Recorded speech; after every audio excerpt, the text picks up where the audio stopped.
ವಿವಿಧ ಬೇಡಿಕೆಗಳ ಈಡೇರಿಕೆಗಾಗಿ ಕೆಆರ್ಎಸ್ ಪಕ್ಷದಿಂದ ಜಿಲ್ಲಾಧಿಕಾರಿಗೆ ಒತ್ತಾಯ. ಬಳ್ಳಾರಿ ಜಿಲ್ಲೆ ಗ್ರಾಮೀಣ ಪ್ರದೇಶದಲ್ಲಿ ಉಲ್ಬಣಗೊಂಡಿರುವ ವಿವಿಧ ಮೂಲಭೂತ ಸಮಸ್ಯೆಗಳ ಪರಿಹಾರಕ್ಕಾಗಿ ಕರ್ನಾಟಕ ರಾಷ್ಟ್ರ ಸಮಿತಿ ಪಕ್ಷದ ವತಿಯಿಂದ ಬಳ್ಳಾರಿ ಜಿಲ್ಲಾಧಿಕಾರಿಗಳಿಗೆ ಮನವಿ ಪತ್ರವನ್ನು ಸಲ್ಲಿಸಲಾಗಿದೆ. ಬಳ್ಳಾರಿ ಜಿಲ್ಲಾಧಿಕಾರಿ ಕಚೇರಿ ಆವರಣದಲ್ಲಿ ನಡೆದ ಈ ಮನವಿ ಪತ್ರ ಸಲ್ಲಿಕೆಗೆ ರೈತ ಘಟಕದ ಅಧ್ಯಕ್ಷರು ಆದ ಜೋಗನಹಳ್ಳಿ ಗುರುಮೂರ್ತಿ ನೇತೃತ್ವ ವಹಿಸಿದ್ರು. ಮನವಿಯ ಕಾರ್ಯವನ್ನು ಉದ್ದೇಶಿಸಿ ಮಾತನಾಡಿದ ಜೋಗನಹಳ್ಳಿ ಗುರುಮೂರ್ತಿ ಅವರು, ಬಳ್ಳಾರಿ ಕಸಬಾ ತಾಲೂಕಿನ ಹಲವು ಗ್ರಾಮದಲ್ಲಿ ತೀವ್ರ ಕುಡಿಯುವ ನೀರಿನ ಸಮಸ್ಯೆ ಉಂಟಾಗಿದೆ. ವಿಶೇಷವಾಗಿ ಶಂಕರ ಬಂಡ ಗ್ರಾಮದಲ್ಲಿ ಜನ ಶುದ್ಧ ಕುಡಿಯುವ ನೀರನ್ನ ಖಾಸಗಿಯವರಿಗೆ ಹಣ ನೀಡಿ ಪಡೆಯಬೇಕಾದ ಪರಿಸ್ಥಿತಿ ಎದುರಿಸ್ತಾ ಇದ್ದು, ಬೇಸಿಗೆ ಕಾಲದ ಹಿನ್ನೆಲೆ ಇತರ ಗ್ರಾಮಗಳಲ್ಲಿಯೂ ಕೂಡ ನೀರಿನ ಸಮಸ್ಯೆ ಹೆಚ್ಚಾಗ್ತಾ ಇರೋದ್ರಿಂದ ತಕ್ಷಣ ಪರಿಹಾರ ನೀಡಬೇಕು ಹಾಗೂ ಗ್ರಾಮಾಂತರ ಪ್ರದೇಶದಲ್ಲಿ ರಸ್ತೆ ದುರಸ್ತಿ ಕೂಡ ಜನರಿಗೆ ತೊಂದರೆಯಾಗ್ತಾ ಇದೆ. ಕೆಲವು ಗ್ರಾಮದಲ್ಲಿ ರಸ್ತೆಗಳನ್ನ ರಿಪೇರಿಗಾಗಿ ಕಿತ್ತು ಹಾಕಿ ಹಾಗೆ ಬಿಟ್ಟಿರೋದ್ರಿಂದ ಗುಂಡಿಗಳು ಬಿದ್ದು ವಾಹನ ಸಂಚಾರ ಕಷ್ಟಕರವಾಗಿದೆ. ತುರ್ತಾಗಿ ಜಲ್ಲಿ ಮರಳು ಸುರಿದು ಸಮತಟ್ಟಗೊಳಿಸಿ ಸಂಚಾರಿಕ ಅನುಕೂಲ ಮಾಡಿಕೊಡಬೇಕು.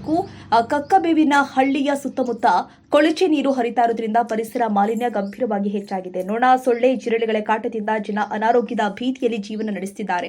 ಬಳ್ಳಾರಿ ನಗರದ ಕೊಳಚೆ ನೀರನ್ನು ವೈಜ್ಞಾನಿಕವಾಗಿ ಶುದ್ಧೀಕರಿಸಿ ಹೊರಬಿಡುವ ವ್ಯವಸ್ಥೆ ಮಾಡಬೇಕು. ಜೊತೆಗೆ ಲಿಂಗದೇವನಹಳ್ಳಿ, ಕುಂಟನಾಳ ಸೇರಿ ಹಲವು ಗ್ರಾಮದಲ್ಲಿ ಸಮರ್ಪಕ ಚರಂಡಿ ವ್ಯವಸ್ಥೆ ಇಲ್ಲದಿರುವುದರಿಂದ ತಕ್ಷಣ ಕ್ರಮ ಕೈಗೊಳ್ಳುವಂತೆ ಕೋರಲಾಗಿದೆ.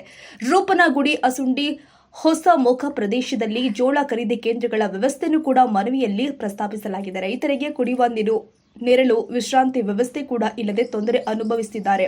ಅನಧಿಕೃತವಾಗಿ ರೈತರ ಬಳಿ ಅಲ್ಲಿನ ಸಿಬ್ಬಂದಿಗಳಿಂದ ಹಣ ವಸೂಲಿ ಮಾಡಲಾಗ್ತಾ ಇದೆ ಎಂಬ ಆರೋಪವೂ ಕೂಡ ಕೇಳಿಬಂದಿದ್ದು, ಈ ಭ್ರಷ್ಟಾಚಾರವನ್ನು ತಡೆಗಟ್ಟಬೇಕು ಅಂತ ಆಗ್ರಹಿಸಲಾಗಿದೆ. ರೈತರಿಂದ ಖರೀದಿಸಿದ ಜೋಳಕ್ಕೆ 2 ವಾರದ ಒಳಗೆ ಹಣ ಪಾವತಿಸಬೇಕು ಮತ್ತು ಪ್ರತಿದಿನ ಕನಿಷ್ಠ 4 ರಿಂದ 5 ಲಾರಿಗಳಷ್ಟು ಜೋಳ ಖರೀದಿ ಮಾಡುವ ವ್ಯವಸ್ಥೆ ಮಾಡಬೇಕು ಅಂತ ಒತ್ತಾಯಿಸಿದೆ. ಇದೇ ಸಂದರ್ಭದಲ್ಲಿ ಕೆಆರ್ಎಸ್ ಪಕ್ಷದ ರಾಜ್ಯ ರೈತ ಘಟಕದ ಕಾರ್ಯದರ್ಶಿಗಳು ಆದ ಜನಾರ್ದನ್ ರೆಡ್ಡಿ, ನಾಗರೆಡ್ಡಿ, ನಿರುಪಾದಿ, ಗೋಮಾರ್ಸಿ ಸೇರಿ ಪಕ್ಷದ ಮುಖಂಡರು ಆದ ಶ್ರೀನಿವಾಸ್ ರೆಡ್ಡಿ, ಕಟ್ಟಿಬಸಪ್ಪ, ತಿಪ್ಪೇಸ್ವಾಮಿ, ರವಿ ಗೋನಾಳ, ಪ್ರಶಾಂತ್ ರೆಡ್ಡಿ, ರೇಖಾ, ದಾದಾಪೀರ್, ರಾಜಣ್ಣ, ರಂಗೇಶ್, ಕೃಷ್ಣಮೂರ್ತಿ ಸೇರಿ ಅನೇಕರು ಭಾಗವಹಿಸಿದ್ರು.